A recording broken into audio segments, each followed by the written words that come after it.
اللہ تبارک و تعالیٰ کا فرمان عالی شان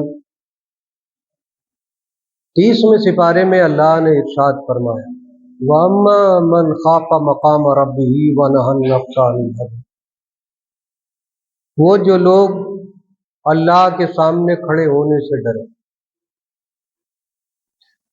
یہ دل میں اطمینان ہو کہ ہمیں اللہ کے سامنے پیش ہونا ہے، وہ جو اپنے رب کے سامنے کھڑے ہونے سے ڈرے۔ ایک تو یہ اللہ کا ڈر پہلا اس آیت میں، دوسرا وَنَهَى النَّفْسَ عَنِ الْهَوَىٰ، اور جو اپنے نفس کو خواہشات سے روکے، اپنے آپ کو خواہشات سے روک لے۔ دو حکم اللہ نے اس میں فرمائے، اس آیت مبارکہ میں دو حکم، ایک تو رب کا خوف دل میں ہو کہ ہمیں اللہ کے سامنے پیش ہونا ہے، کھڑے ہونا ہے، اور دوسرے اپنی خواہشات کو روک لینے کا حکم اللہ نے ارشاد فرمایا۔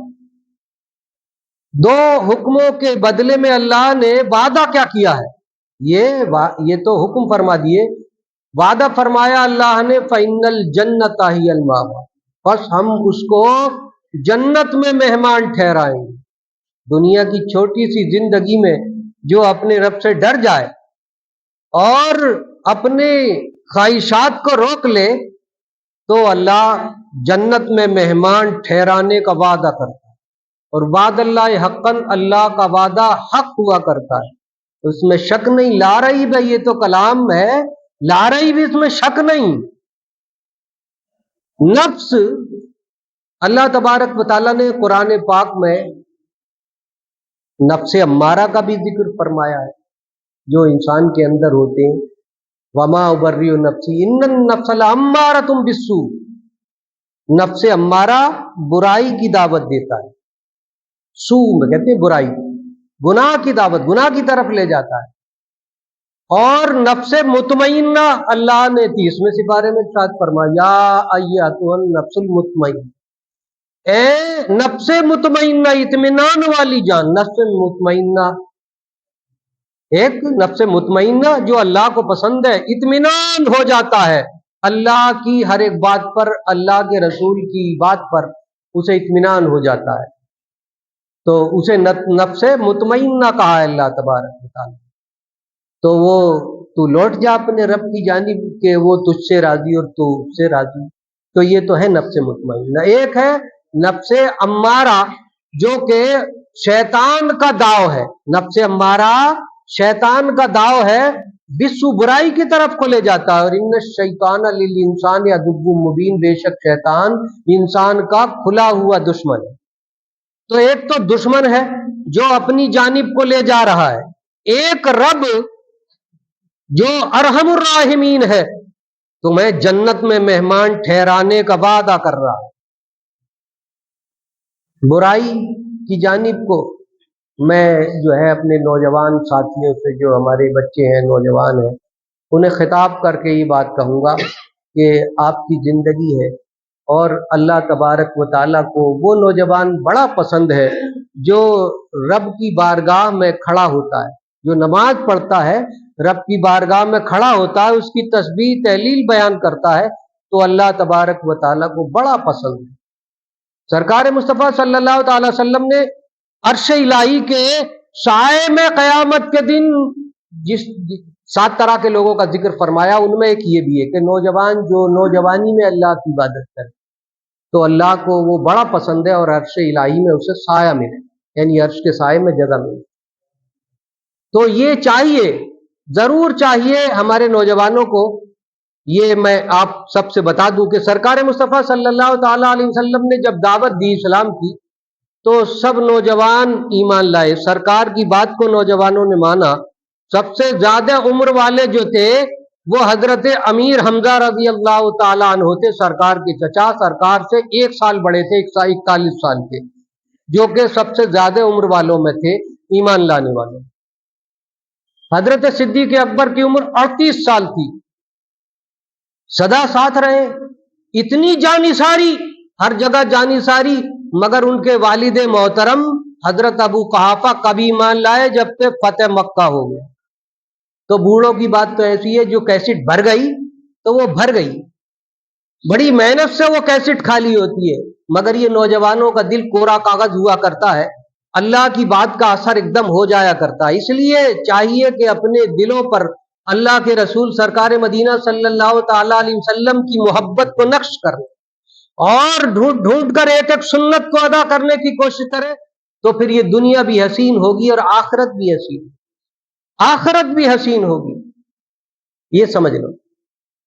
अल्लाह तबारक व ताला ने 28वें सिपारे में इरशाद फरमाया, या अय्युहल्लज़ीना आमनुत्तकुल्लाह वल तंजुर नफ्सुम मा क़द्दमत लिग़दिन वत्तकुल्लाह इन्नल्लाह ख़बीरुम बिमा तामलून। ऐ ईमान वालो, अल्लाह से डरो, हर हाल में अल्लाह से डरते रहो, और ये देखो कि हमने कल के लिए क्या भेजा है।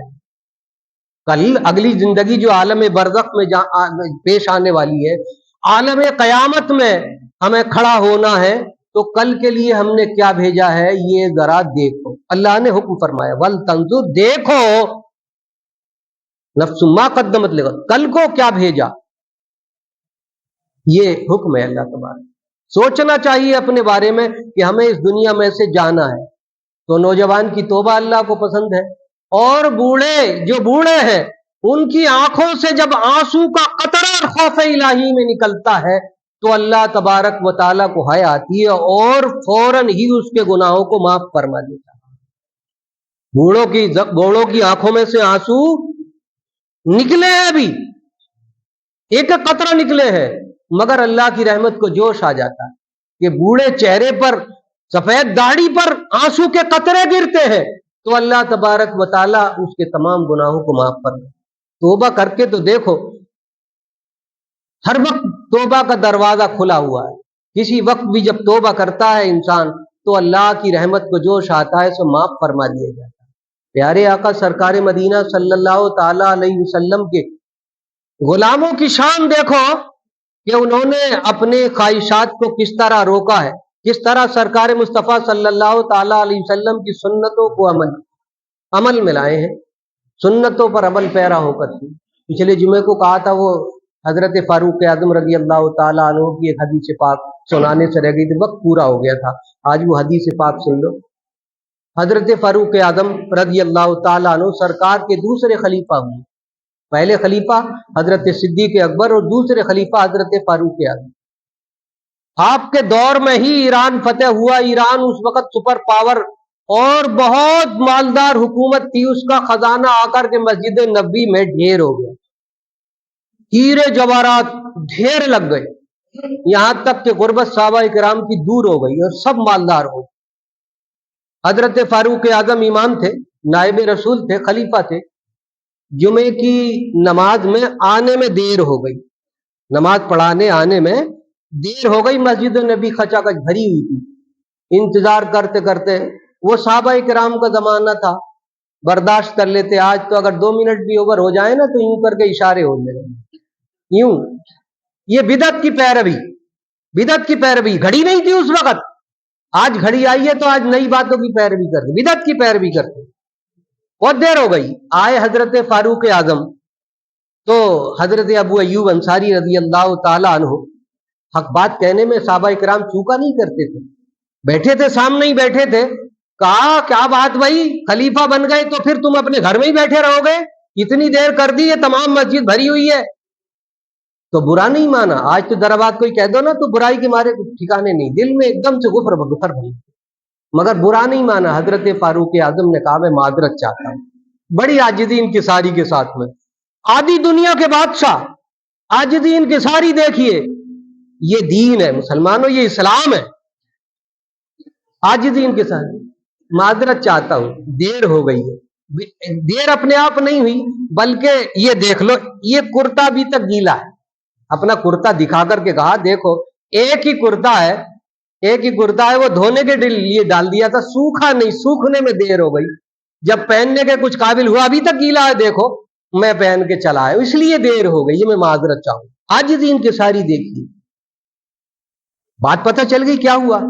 एक ही कुर्ता है, आधी दुनिया के बादशाह, एक ही कुर्ता है, धो के पहन के आया। साहबा किराम ने जुमा पढ़ा, जुमा पढ़ने के बाद में बैठ गए और चंद साहबा इकराम ने ये मशवरा तय किया कि भाई ऐसा है, हजरत फारूक आजम पर कुर्ता नहीं है, कपड़े नहीं है, तो इनकी तनख्वाह में इजाफा कर दिया जाए ताकि ये आसानी के साथ में अपने कपड़े बना सके और भी खर्चात कर सके। तय हो गया मामला। मगर हिम्मत नहीं थी, राबो दबदबा इतना था, हिम्मत नहीं थी किसी को भी हजरत फारूक आजम से बात करनी।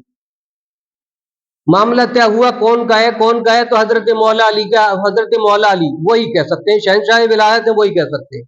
गए और जाकर के उनसे कहा, यूं हमने मशवरा किया तमाम साहबा इकराम ने कि उनकी तनख्वाह में इजाफा कर दिया जाए। तो उन्होंने कहा, भाई क्या मैं भी नहीं सकता, ऐसा करो, उनकी बेटी वो सरकार की बीवी है और अपनी बेटी तो बाप से कुछ भी कह सकती है, उनसे जाकर के कहो। जाकर के कहा हजरत फारूक आजम की बेटी से कि यूं मशवरा हुआ है, आप अपने वालिद से मशवरा ये कर लो मशवरा कि अगर वो इजाजत तो तनख्वाह में इजाफा कर दिया जाए। कहा कि अच्छा ठीक है, मैं जब आएंगे तो मैं उनसे बात कर लूंगी वालिद मोहतरम से। हजरत फारूक आजम आए बेटी के घर, तो बेटी ने वही बात जो साहबा इकराम ने कही थी कि चंद साहबा इकराम आए थे और उन्होंने ये राय दी है, अगर आपकी इजाजत हो तो आपकी तनख्वाह में इजाफा कर दिया जाए, तनख्वाह में इजाफा कर दिया जाए। तो हजरत फारूक आजम ने पूछा, कौन कौन आए थे बताओ। तो उन्होंने कहा, ये नाम ना खोलने की शर्त पे बात हुई है कि नाम नहीं खोलेंगे। अच्छा बताओ क्या कहा था। ये कहा था, तो उन्होंने कहा, ए बेटी तू सरकार मुस्तफा सल्लल्लाहु ताला अलैहि वसल्लम के बहुत करीब रही है, इस बात को तो छोड़, ये बता तू करीब रही है, सरकार का तर्ज अमल क्या था, क्या पहनते थे, क्या खाते थे, किस तरह सोते थे, उनके शब रोज कैसे गुजरते थे, ये बता दे। मैं नायब रसूल कहलाता हूं, अगर सरकार की सुन्नत अदा ना हो तो फिर नियाबत कैसी है।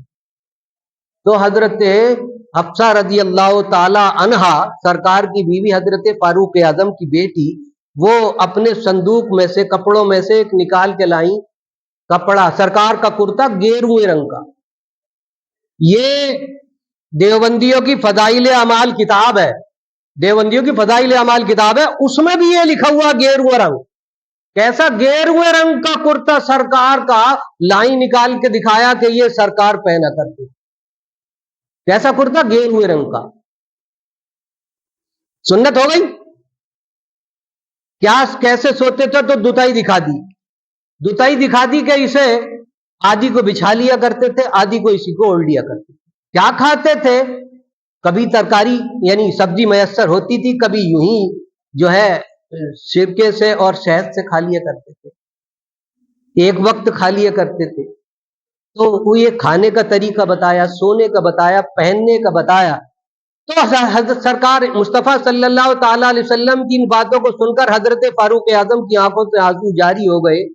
ए बेटी बता, वो अल्लाह के महबूब है, सरकार कायनात है, दो जहां के मालिक व मुख्तार है, उमर की क्या मजाल है कि मैं उनसे आगे बढ़ जाऊं, उमर की क्या मजाल कि मैं उनसे आगे बढ़ जाऊं। मैं चाहता हूं कि जिस दिन सरकार मुस्तफा सल्लल्लाहु अलैहि वसल्लम के सामने खड़ा हूं, सलमानो गौर करने की बात है, खौफ इलाही देखिए, सरकार से मुलाकात का जज्बा देखिए।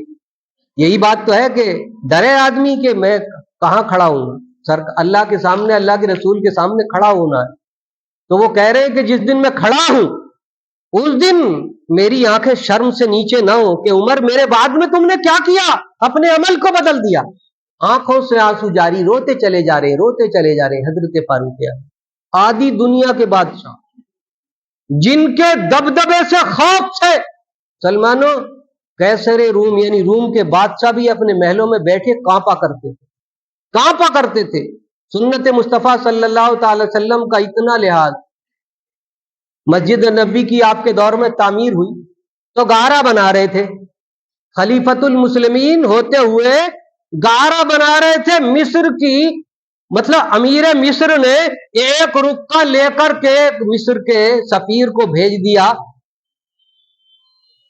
पानी जो नील नदी का था वो सूख जाया करता था और उसमें एक कुंवारी लड़की को डाला जाया करता था, रेते में दबाया जाया करता था जिंदा, तो वो जारी होता था। वो जो इस्लामी रियासत हुई और इस्लामी रियासत के अमीर ان کے سامنے یہ معاملہ آیا, انہوں نے لکھ کر کے حضرت فاروق اعظم کی بارگاہ میں بھیج دیا. جو سفیر آیا اس نے پوچھا کہ امیر کون سے, بادشاہ کہاں ملیں گے, تو کہہ دیا یہ جو غارے میں ہے یہ ہمارے امیر ہے. انہوں نے کہا بھائی میں مذاق نہیں کر رہا, میں امیر مصر کا سفیر ہوں. تو انہوں نے کہا مسلمان جھوٹ نہیں بولتے, ہمیں اللہ کے رسول نے منع فرمایا ہم جھوٹ نہیں بولتے, یہی ہے. تو وہ رکا دیا انہوں نے, اسی میں غارے میں کھڑے کھڑے اس میں لکھ دیا کہ نیل ندی, میں تجھے ایک اللہ کا بندہ حکم دیتا ہوں کہ اگر تو اللہ کے حکم سے جاری ہونا چاہتی ہے تو جاری ہو جا, ورنہ ہمیں تیرے پانی کی ضرورت نہیں, تیرے پانی کی ضرورت ہی نہیں. اللہ کے حکم سے جاری ہوتی ہو تو ہو جا, مگر یہ جو دوشیزہ کی زندگی درگور کرنے کی جو رسم ہے ہم اسے ادا نہیں کریں گے. اللہ کی ذات پر بھروسہ رکھ کے یہ چند الفاظ لکھ کر کے دے دیے, جا کر کے رکا دبایا اس ریت میں اور پانی جاری ہو گیا. آج تک نہیں سوکھا, آج تک نہیں سوکھا. اس کی وجہ کیا تھی؟ کیوں تحریر میں جان تھی, کیوں زبان میں جان تھی؟ اس لیے کہ انہوں نے سرکار مصطفیٰ صلی اللہ تعالی وسلم کی سنتوں کو ادا کیا. تو ہمیں کرنی ہے شہنشاہ بتا کی رضا جوئی, وہ اپنے ہو گئے تو رحمت پروردگار. طریقے مصطفیٰ کو چھوڑنا ہے وجہ بربادی, اسی سے قوم دنیا میں ہوئی بے اقتدار. اپنی وہی وقت